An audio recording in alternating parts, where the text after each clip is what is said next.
Petróleo, la sangre de la civilización moderna, pero nuestro viaje alimentado con petróleo está llegando al final. Nos dirigimos a toda prisa hacia un despeñadero. Consumimos el petróleo más rápidamente de lo que podemos extraerlo. ¿Y qué ocurrirá cuando los pozos se sequen? El mundo entrará en una gran recesión global. Y la gente luchará entre sí por conseguir el último petróleo. Eso provocará enseguida la última guerra que luchemos. La lucha por el petróleo podría significar el fin de la civilización. Los 4 jinetes del apocalipsis: la guerra, el hambre, la peste y la muerte.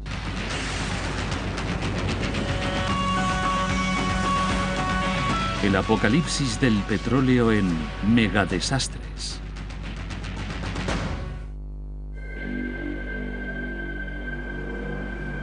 Nuestro mundo es una gigantesca máquina con miles de millones de piezas móviles y el combustible fundamental es el petróleo. En Estados Unidos, el 98% de los 300 millones de automóviles y camiones funciona con gasolina. Casi el 100% de los vehículos de las granjas utilizan diésel. El 99% de nuestros ferrocarriles también funciona con diésel y todos nuestros aviones vuelan con queroseno. Mientras haya petróleo, todo irá bien. Pero, ¿qué ocurriría si no hubiera? Los expertos nos dicen que no es cuestión de sí, sino de cuándo. Siempre hemos sabido que el petróleo se agotaría tarde o temprano. No es una fuente renovable.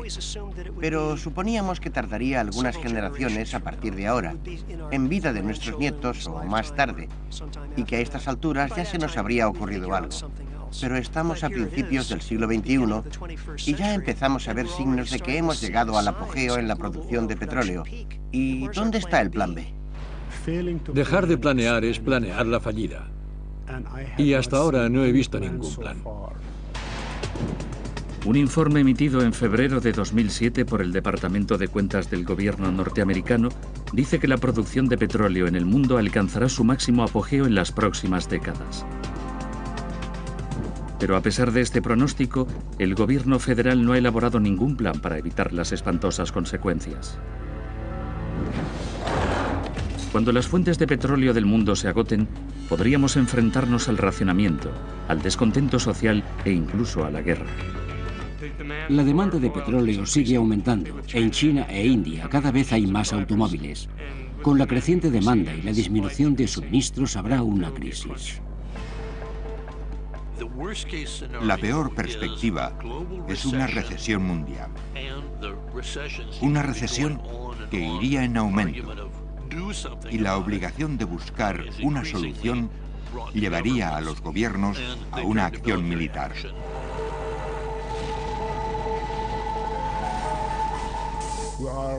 Vamos directamente hacia un desastre.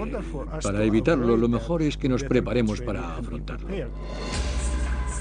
Pero aunque todos temen el problema, se ha hecho muy poco para prepararse para lo peor. El ciudadano corriente no se siente amenazado porque siempre ha tenido lo que necesitaba. La tecnología siempre ha funcionado, sus líderes lo han solucionado de una forma u otra y cree que el futuro será como el pasado. Pero esta vez podría ser diferente. Me temo que ya es demasiado tarde y que no podremos superar este problema. Es un problema de gran magnitud. Se ha iniciado la transición de combustibles fósiles a energías alternativas y renovables. La energía solar y la eólica serían de ayuda, pero actualmente suministran menos del 1% de nuestra energía. Además, producen electricidad, no combustible para el transporte. El petróleo no solo es el combustible principal para la automoción, sino que también nos proporciona el 50% de la energía que necesitamos. Los derivados petroquímicos también son básicos para la mayoría de los productos de uso cotidiano, como plásticos, asfalto, neumáticos, poliéster, así como cosméticos y fármacos. No siempre hemos dependido del petróleo. Durante la primera mitad del siglo XIX, las mayores fuentes de energía eran los animales, el ser humano, el viento, el agua, el carbón y la madera. Cuando el coronel Edwin Drake perforó el primer pozo de petróleo en Pensilvania en 1859, pocos fueron conscientes de la importancia que ese producto tendría para nuestra sociedad. Empezamos a usar el petróleo a finales del siglo XIX como lubricante y para la iluminación. Pero algunas décadas después de que Drake perforara su pozo, el automóvil hizo del petróleo un recurso esencial. Para alimentar la sed de petróleo, los geólogos buscaban más campos petrolíferos. El petróleo alimentó la expansión tecnológica de Norteamérica y del mundo. Se usaba en aviones, trenes y automóviles. Era barato y abundante, era la gallina de los huevos de oro y estimulaba el progreso que parecía iba a continuar para siempre.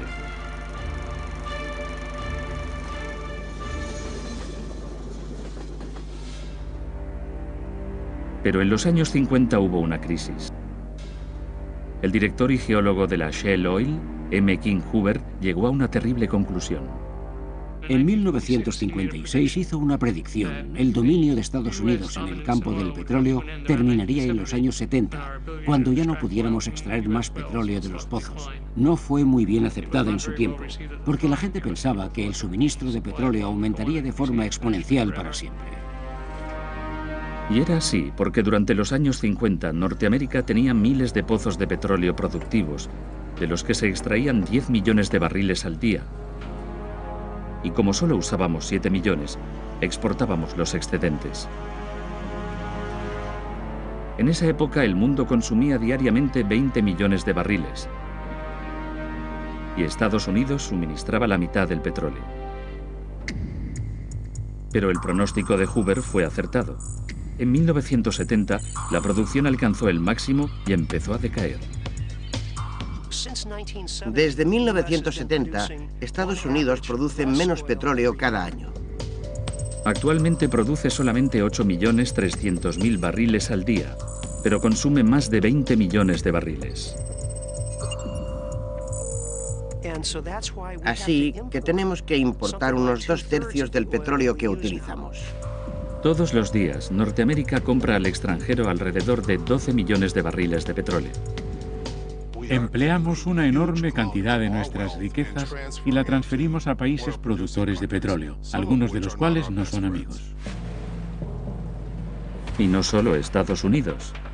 Muchos países europeos y asiáticos dependen del petróleo extranjero y cada vez es más difícil de obtener. No nos hemos quedado sin petróleo, pero el que obtenemos no es de buena calidad y es caro. Tenemos petróleo propio para otros 100 o 150 años, pero cada vez es más difícil de conseguir, más costoso. Había una segunda parte en el pronóstico de Hoover. Calculó que la producción de petróleo del mundo alcanzaría el máximo a principios del siglo XXI y empezaría a disminuir paulatinamente. Algunos expertos creen que su teoría del apogeo del petróleo ya se ha confirmado. Es como el cuento del niño que dice que viene el lobo y la gente ya no le presta atención, pero al final el lobo aparece y como en el cuento será verdad y el petróleo se agotará. A pesar de todo, durante décadas ha aumentado nuestra dependencia del petróleo. Todos sabemos que el petróleo no durará siempre, pero aún así somos adictos a la infraestructura que nos rodea, a la cultura en que vivimos. La población ha dejado las ciudades y las zonas rurales. Ha habido un enorme crecimiento económico en los suburbios y el coche se utiliza para todo. Para ir a trabajar, a comprar, al colegio.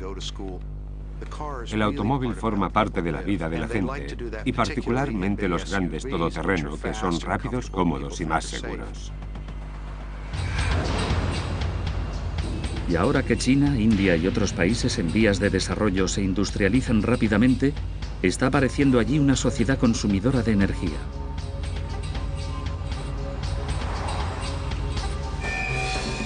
Como inevitablemente la producción de petróleo se repartirá con otros países, habrá menos para todos y con graves consecuencias. No puedo imaginar que la sociedad acepte voluntariamente una gran reducción en la calidad de vida cuando tiene un inmenso ejército que puede conseguir el petróleo. Muchos expertos temen que si el transporte, la industria, la agricultura y las comunicaciones sufren un paro, el resultado podría ser una lucha desesperada por los artículos de primera necesidad. Región contra región, nación contra nación.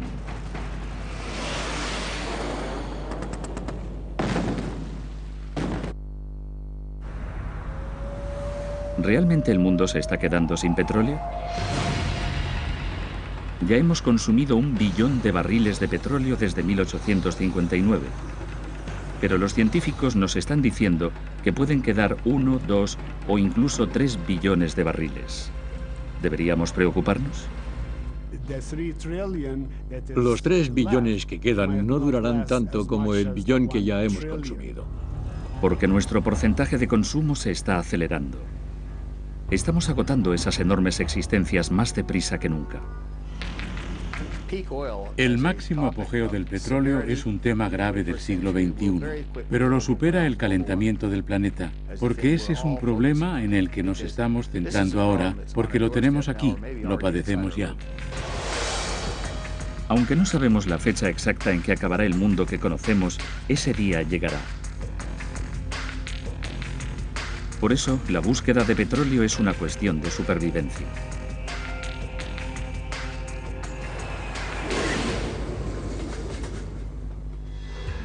El petróleo se encuentra muy profundamente en la Tierra. Hace decenas de millones de años murieron plantas y diminutas criaturas marinas, cayeron en los lechos marinos y quedaron cubiertas de sedimentos. Durante miles de siglos, la masa de material orgánico sufrió una transformación química. Si llega a la temperatura adecuada, se convierte en petróleo. Si el petróleo queda atrapado entre las capas sedimentarias y una capa de roca, se forma un depósito. El petróleo es más ligero que el agua. Flota y necesitamos que algo impida que ese petróleo aflore a la superficie y se evapore de forma natural.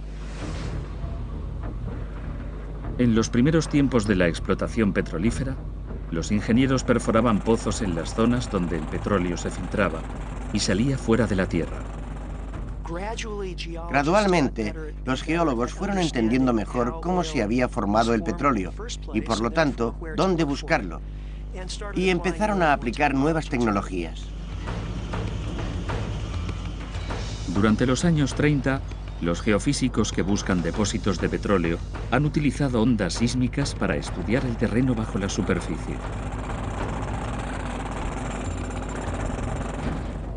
Es similar a la tecnología médica de ultrasonidos. Envían ondas de sonido al interior de la Tierra y miden la forma en que rebota el sonido. Aunque esta tecnología ayuda, la exploración petrolífera sigue siendo una apuesta. Si el pozo es productivo, el petróleo crudo va a la refinería, donde se modifica para hacer gasolina, diésel, combustible para aviación y otros productos. Pero encontrar petróleo y extraerlo del subsuelo es solo la mitad del reto. También hay que llegar al petróleo. El gran problema es si tendremos acceso a los campos petrolíferos. Si las compañías estadounidenses y el mundo desarrollado, nuestros aliados, tendrán acceso a los campos petrolíferos. Arabia Saudita produce diariamente más de 10 millones de barriles de petróleo. Y como solo consume parte de lo que produce, es el líder mundial en la exportación de crudo. Arabia Saudita es la más influyente, es irreemplazable. Es como el Banco Central. Si se cerrara, fallaría todo el sistema mundial de energía. Algunos expertos, incluyendo al inversionista en energías de Houston, Matthew Simmons, creen que Arabia Saudita ya ha llegado al apogeo en la producción de petróleo y que no puede mantener su actual porcentaje de exportaciones. Basándose en las investigaciones para escribir su libro Crepúsculo en el desierto, afirma que Arabia Saudita ha aumentado sus reservas de petróleo de 160 a 260.000 millones de barriles. Tienen cantidades inmensas de petróleo. Pero igual que cuando usas la pasta de dientes y tienes medio tubo, empieza a ser más difícil sacar la que queda y desperdicias mucha de la que aún queda porque no vale la pena el esfuerzo. Eso es lo que ocurre con el petróleo de buena calidad. De los pozos convencionales solo se puede extraer un tercio del petróleo que contienen. Así que, aunque puede quedar bastante petróleo, la mayor parte no se aprovecha. Las nuevas tecnologías están ayudando a maximizar la cantidad de petróleo que se puede extraer, pero eso también acelera el proceso de agotamiento. Al final, la escasez de petróleo es inevitable. En 1973 tuvimos un desagradable primer contacto con lo que podríamos tener que enfrentarnos cuando la OPEP, Organización de Países Productores de Petróleo, creó una escasez ficticia. El embargo del petróleo lleva a un enorme aumento del precio de la gasolina, al racionamiento y a las largas colas. Subió la inflación y el desempleo, y una recesión que tardó muchos años en resolverse. Los consumidores estadounidenses respondieron rechazando los automóviles que consumían mucha gasolina y durante un tiempo utilizaron coches más pequeños. Pero otros países fueron más previsores. Brasil desarrolló una gran industria para convertir la caña de azúcar en etanol. Hoy, la mayoría de los 3 millones de automóviles de Brasil funcionan con etanol o gasool, un combustible mixto. Lo que Brasil hizo es lo que otros países deberían haber hecho: buscar fuentes de energía que controles, que estén en tu país. Pero cuando el precio del petróleo se estabilizó en los años 80 y 90, los consumidores estadounidenses perdieron interés por el ahorro de combustible. Con el regreso del petróleo barato, se volvieron hacia los todoterreno y los coches potentes con un alto consumo.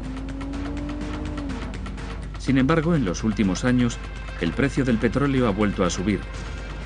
Y el Próximo Oriente, rico en petróleo, es más inestable que nunca. Los estadounidenses quieren tener energía independientemente, aunque no comprendan qué significa. Quieren reducir su dependencia del Próximo Oriente. Quieren más eficiencia, pero sin sufrir. Muchos expertos se preguntan si es el momento oportuno para ampliar el uso del etanol en Estados Unidos. Desde hace muchos años, para evitar la detonación del combustible, en el país se añade un 10% de etanol a la mayor parte de la gasolina que se consume.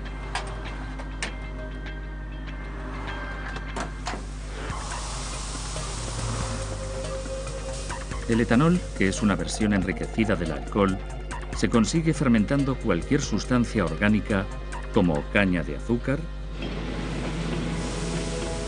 cereales, maíz o incluso hierbas y basura.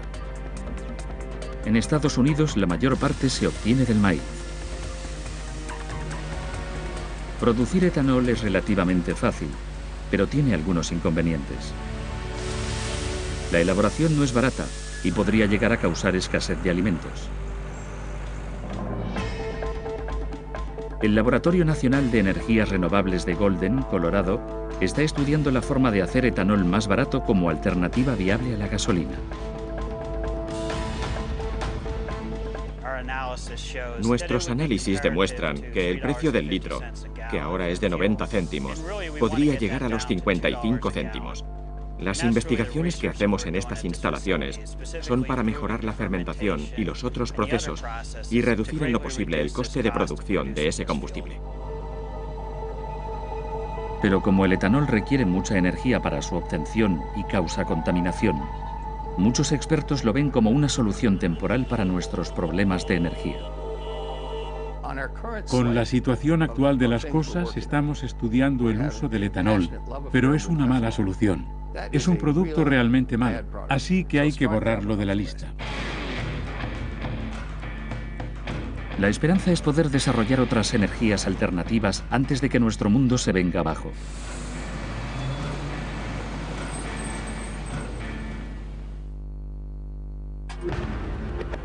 El petróleo no durará para siempre y los días de los automóviles a gasolina podrían estar contados.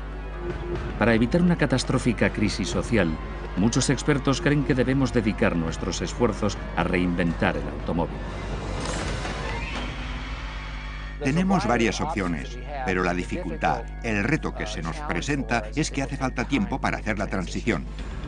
Una posible solución, la tecnología de baterías de combustible de hidrógeno, está ahí desde hace décadas.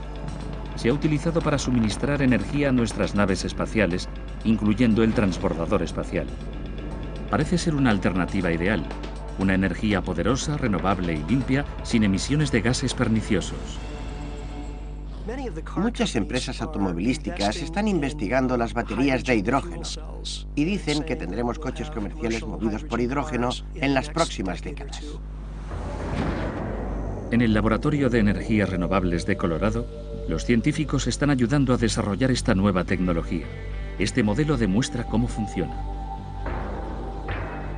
Se alimenta con la luz del sol y produce electricidad por medio de una célula solar fotovoltaica, y con esa electricidad y un electrolizador se descompone el agua, H2O, en hidrógeno y oxígeno. Separa el hidrógeno y el oxígeno y alimenta una batería que a su vez produce electricidad, agua y calor, y suministra energía al automóvil. Muy simple, muy limpio. Solo hay algunas dificultades. En primer lugar, el precio. Los prototipos de automóviles con baterías de hidrógeno cuestan actualmente 1 millón de euros. Y hay otros problemas. A diferencia del petróleo y el etanol, el hidrógeno en sí no es una fuente de energía. Se necesita energía para crearlo. Hay que hacer el hidrógeno a partir de otra cosa. Actualmente el hidrógeno se hace usando gas natural. Es posible hacerlo a partir de agua, pero requiere mucha electricidad. Si las baterías de combustible tardaran años en ser viables, ¿cuál es la solución a corto plazo? Un creciente número de expertos en energía cree que la tecnología híbrida puede ser la solución. Honda presentó en 1999 al mercado norteamericano el primer automóvil de ese tipo fabricado en serie, el Insight. Estos automóviles son sorprendentemente eficientes. Usan un motor eléctrico y un motor de gasolina que se coordinan para hacer funcionar el vehículo. Los híbridos usan mucha menos gasolina que los automóviles convencionales, porque los motores eléctricos son bastante más eficientes que los mejores motores de combustión interna. Los híbridos se están haciendo muy populares. Las ventas de híbridos suben, pero se tardará unos 14 años en cambiar la flota de automóviles. Ahora estamos empezando, pero todavía hay muchos todoterreno y gente que quiere seguir conduciéndolos. No obstante, con la subida de los precios de la gasolina, bajan las ventas de vehículos todoterreno y la tecnología híbrida continúa desarrollándose. La próxima fase es un híbrido recargable. Si se carga por la noche, por la mañana puede recorrer 60 kilómetros utilizando solamente el motor eléctrico del vehículo sin necesidad de gasolina. La característica especial de un híbrido recargable es que tienes más capacidad de batería y puedes recorrer 15, 30, 50 o 60 kilómetros dependiendo del tamaño y la capacidad de la batería. Ahora se trata de desarrollar baterías que almacenen más energía y duren más. Mientras, se están volviendo los automóviles totalmente eléctricos que la General Motors construyó hace 10 años. El fabricante de automóviles de Detroit promete lanzar dentro de algunos años un nuevo modelo eléctrico, el Volt. Aunque puede parecer una buena noticia, si se considera detenidamente, es evidente que cualquier tipo de auto eléctrico presenta una nueva serie de inconvenientes. Necesitaríamos más electricidad, y la fuente más probable es, por supuesto, el carbón, con el que fabricamos la mayor parte de la electricidad. Desgraciadamente, las centrales hidroeléctricas alimentadas con carbón generan una gran cantidad de dióxido de carbono y mercurio que van a parar a la atmósfera y son causantes del cambio climático. Pero el desarrollo de nuevas tecnologías puede ser la solución. Hay varias formas de manejar ese dióxido de carbono. En una planta grande no es muy difícil recuperar el dióxido de carbono. Es costoso, pero no difícil. En lugar de que el dióxido de carbono se libere en la atmósfera, se puede conducir por tuberías a cierta profundidad bajo tierra y almacenarlo permanentemente. Los expertos esperan que la combustión del carbón sea limpia. La tecnología del carbón limpio será uno de los pilares a largo plazo, la política de energía nacional. Incluso la energía nuclear, con el potencial peligro del fallo de los reactores y los residuos radiactivos que duran miles de años, está siendo reconsiderada para la expansión. Actualmente proporciona una quinta parte de la energía que consume Norteamérica y tiene una importante ventaja. La energía nuclear es una de las pocas opciones que tenemos y ofrece los medios para obtener electricidad sin emisiones de dióxido de carbono y otros gases de efecto invernadero. Los recursos más extendidos y más limpios de los que disponemos son la energía solar y la eólica. Los científicos trabajan para conseguir un avance en la tecnología de las energías alternativas. El propósito de este laboratorio es hallar y reunir las múltiples formas de hacer diferentes clases de baterías solares para que sean más eficientes y reducir su coste. Pero pasarán años antes de que la energía solar y la eólica puedan reemplazar al carbón y suministrar electricidad a los vehículos eléctricos. Lo cierto es que nunca podremos desconectar una cosa y conectar otra. Y eso es un gran mito en el que creen los estadounidenses. Necesitamos un programa de protección del medio ambiente muy agresivo para ganar tiempo y conseguir esa nueva energía. ¿Cuáles son los mayores riesgos para el futuro? La conservación es casi siempre más barata y más rápida de aplicar que la investigación de las fuentes de energía o el aumento de producción de las energías alternativas.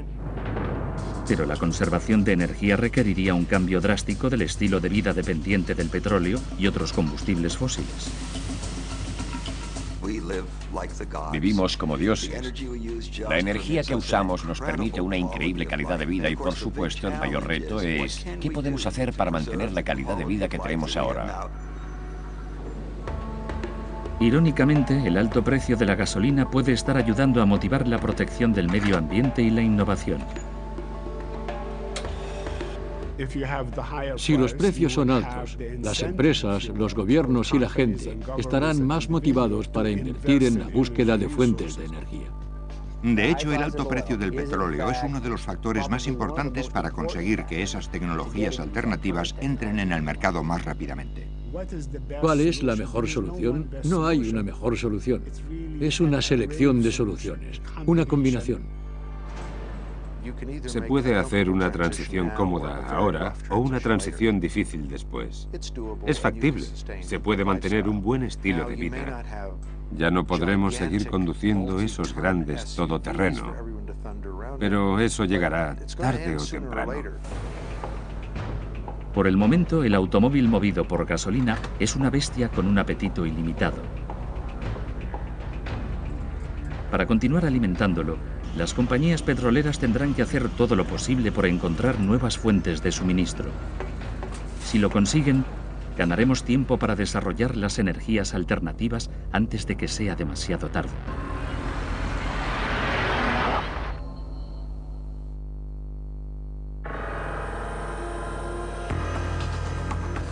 La pura realidad a la que nos enfrentamos es que no podemos seguir contando con el petróleo tan barato y fácil que teníamos en el pasado. Cada día que hablamos del máximo apogeo del petróleo nos acercamos más al abismo. Si esperamos hasta que estemos totalmente seguros de que el petróleo ha alcanzado el máximo, perderemos el tren. Vamos contra reloj. Por eso, los geólogos e ingenieros están haciendo todo lo posible por extraer hasta la última gota. Las tecnologías han avanzado mucho en las últimas décadas. Y por supuesto, eso nos permite entrar en campos que antes eran inimaginables. Pero el desafío es enorme. Estamos haciendo descubrimientos a grandes profundidades. Estamos hablando de 12.000 metros. Ahora se perfora a 3.000 metros o incluso más que antes. Estamos llegando a un tipo de tolerancias y a las inversiones típicas del programa espacial. Son cosas muy sofisticadas. A 500 kilómetros de las costas de Luisiana, cerca del Golfo de México, un equipo de ingenieros y geólogos trabaja en el proyecto petrolífero con la técnica más audaz jamás vista.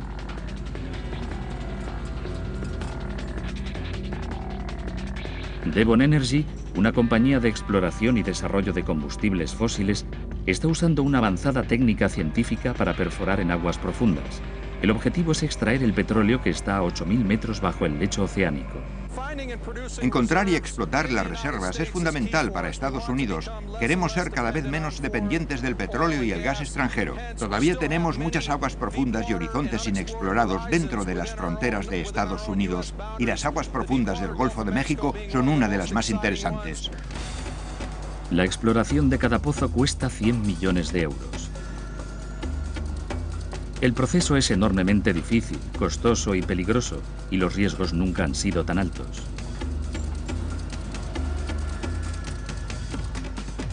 Se podría tardar 6 años en desarrollar la zona, con el altísimo coste de 6.000 millones de euros.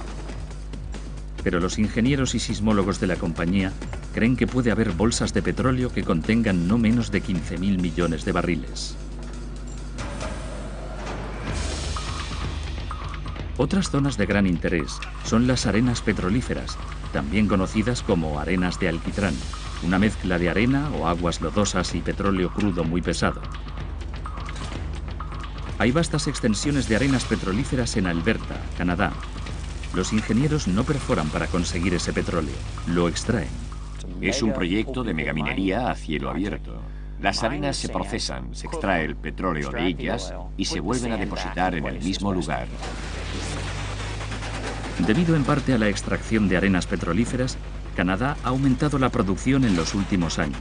Se ha convertido en el primer proveedor del petróleo que importa a Estados Unidos por delante de Arabia Saudita. Pero esta fuente de petróleo también tiene sus desventajas. No es fácil, es sucio, costoso y perjudicial para el medio ambiente. Tampoco es una ganga. Otro proveedor muy importante, Venezuela, tiene enormes depósitos de aceite pesado. Exporta cerca de 2.200.000 barriles diariamente, aunque está considerado inferior al petróleo de Oriente Próximo.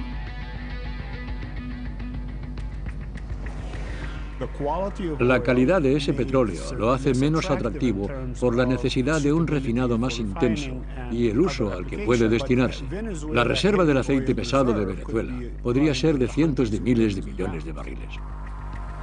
El aceite pesado que se encuentra allí necesita más refinado que el crudo ligero procedente de Oriente Próximo. Pero el aumento de la demanda ha hecho económicamente más atractivo el petróleo venezolano. Los geólogos siguen buscando más petróleo por todas partes, y su atención se ha concentrado en el potencial petrolífero del esquisto. Se descubrió a principios del siglo XX, pero el esquisto petrolífero no es líquido. El petróleo debe ser extraído de las rocas sólidas. El esquisto petrolífero es petróleo nonato. Está contenido en rocas volcánicas que no se hundieron lo suficientemente en la tierra para convertirse en petróleo, y por lo tanto no es petróleo. Hay vastos depósitos de esquisto petrolífero en Colorado.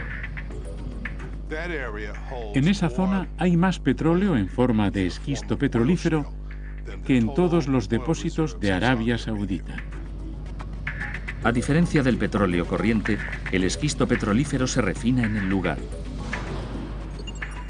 Se está probando un método que consiste en la inyección de dióxido de carbono en la formación de esquisto.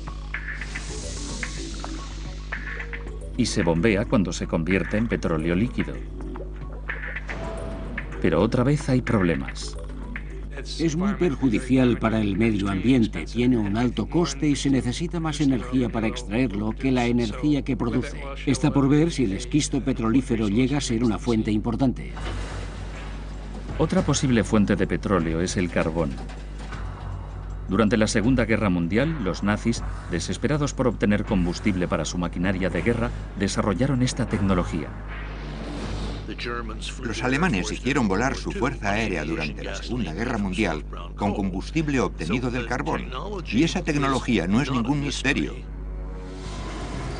Tenemos grandes suministros de carbón. Somos la Arabia Saudita del carbón de todo el mundo. Tenemos enormes reservas y la tecnología necesaria para convertir ese carbón en diésel y gasolina de buena calidad. Pero convertir el carbón en petróleo es otra solución a corto plazo, porque es caro, contamina y no nos libera de la dependencia de los combustibles fósiles. No es posible cambiar a una de esas fuentes de energía por lo elevado de los costes y sus consecuencias desconocidas. Pero los tiempos difíciles podrían requerir drásticas soluciones. Ya es demasiado tarde para tomárnoslo con calma. En otras palabras, no podemos esperar hacer la transición de la sociedad actual a una sociedad sostenible sin ningún coste y sin sufrir algunas penalidades. Pero si ignoramos la realidad, los expertos temen que el precio de nuestra pasividad nos conduzca a una guerra por el petróleo.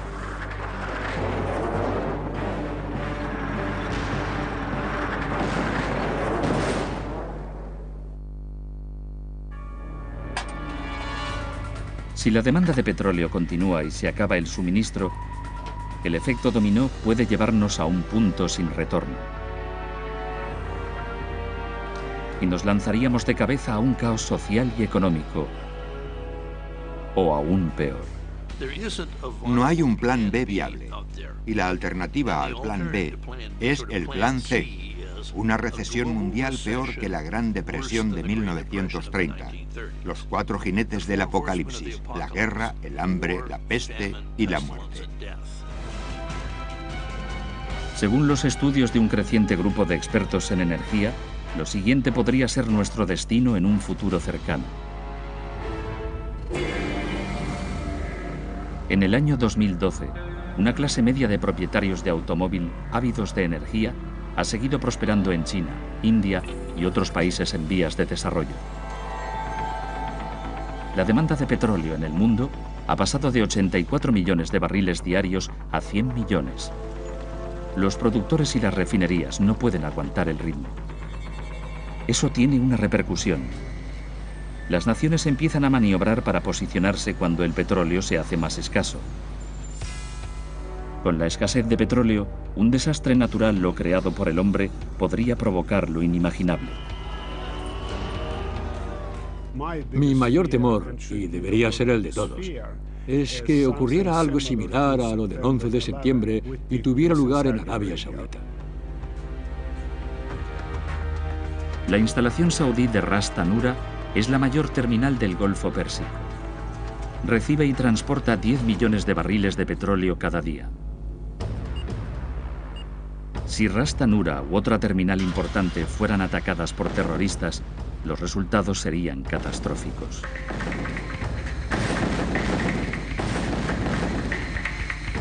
Incluso bajo condiciones normales, este tipo de instalaciones son muy peligrosas. Porque el petróleo es muy inflamable y explosivo. Así que si una instalación fuera atacada, se producirían una serie de desastres que causarían una crisis inmediata. Si esto ocurriera, no se podrían procesar y transportar esos millones de barriles diarios y la economía mundial entraría rápidamente en recesión. Lo que más me preocupa a largo plazo es una total interrupción del suministro y un fallo total en el sistema de la seguridad de la energía. En Estados Unidos tuvimos un adelanto en el verano de 1979 cuando instalamos el segundo sistema de conducciones de combustible. Hubo tiroteos, hubo puñetazos y se destrozaron muchos coches. Cuando la crisis empeora, el precio del petróleo alcanza los $150 el barril. El litro se paga a 2 euros en las gasolineras. El propietario de un todoterreno pagará 200 euros por llenar el depósito. Las decenas de millones de habitantes de los suburbios sin medio de transporte no pueden ir a trabajar. Con la subida del precio del petróleo, las granjas no pueden cultivar productos baratos.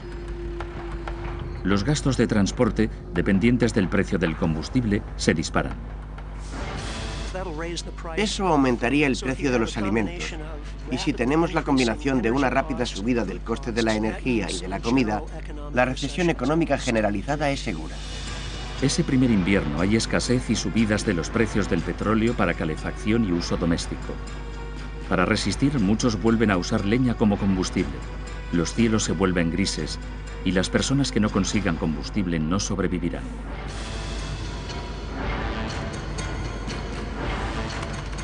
Con tantos productos dependientes del petróleo, tanto para la fabricación como para el transporte, el precio de los artículos de primera necesidad se pone por las nubes.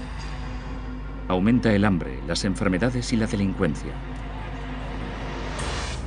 El precio del combustible para el transporte se dispara más allá del alcance de la mayoría de consumidores y fabricantes. Las empresas, incluso las más importantes, quiebran. La crisis económica empeora. Estamos inmersos en una total depresión. Tendríamos un problema con el número de desempleados. La gente podría perder sus casas por no poder hacer frente a los gastos. Los bancos se arruinarían. El mercado de valores se derrumba. Vuelven las colas ante los comedores de caridad.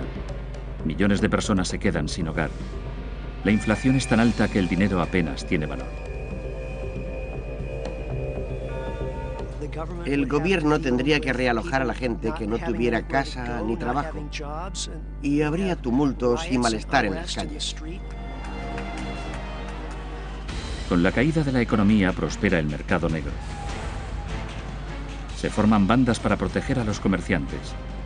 La sociedad se tambalea al borde del colapso. Cuando las personas pierdan su conexión con una matriz social funcional, intentarán sobrevivir como puedan. Las motocicletas están a la orden del día y funcionan con etanol fabricado en los patios. Es el mundo de Mad Max en el que la gente elabora sus propias estrategias para sobrevivir. Para salvar a sus desesperados países, los gobiernos consideran la intervención armada. Estados Unidos y China han anunciado que no aceptarán que el mundo les niegue el suministro de petróleo, porque el petróleo es vital para sus economías. Y en el mundo se han librado muchas guerras por menos que eso. Si las naciones extranjeras invaden Oriente Próximo para llegar a los campos, podrían enfrentarse a armas nucleares que las naciones productoras de petróleo han conseguido para defender lo que les queda.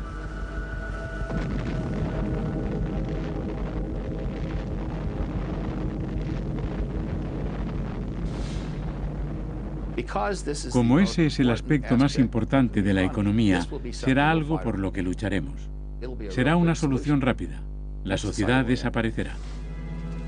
¿Es inevitable esta perspectiva de pesadilla? Algunos expertos creen que todavía estamos a tiempo de hacer algo para impedir la inminente crisis del petróleo.